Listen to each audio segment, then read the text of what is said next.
Wait, so which piece was used over from the old frame? Nah, cause what it is, when I had fucking Mike, I told him cut here and cut up there. But what I fucked up is I should have had him cut straight down. So you could have used the top brace. So when I drilled the new hole, cause what I had to cut the hole was right where the well gotta go. So all you gotta do is cut straight down, boom, and then cut the top, round it, and then when you cut that piece off from here, you use that as the other hole. And I just added this is the new piece of material right here. The little corner, the little This L, right here. half a L.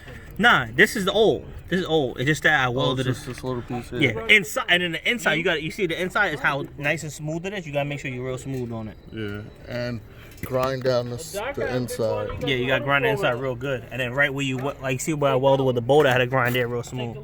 And you gotta drill the hole bigger. They do different brackets. But you see this.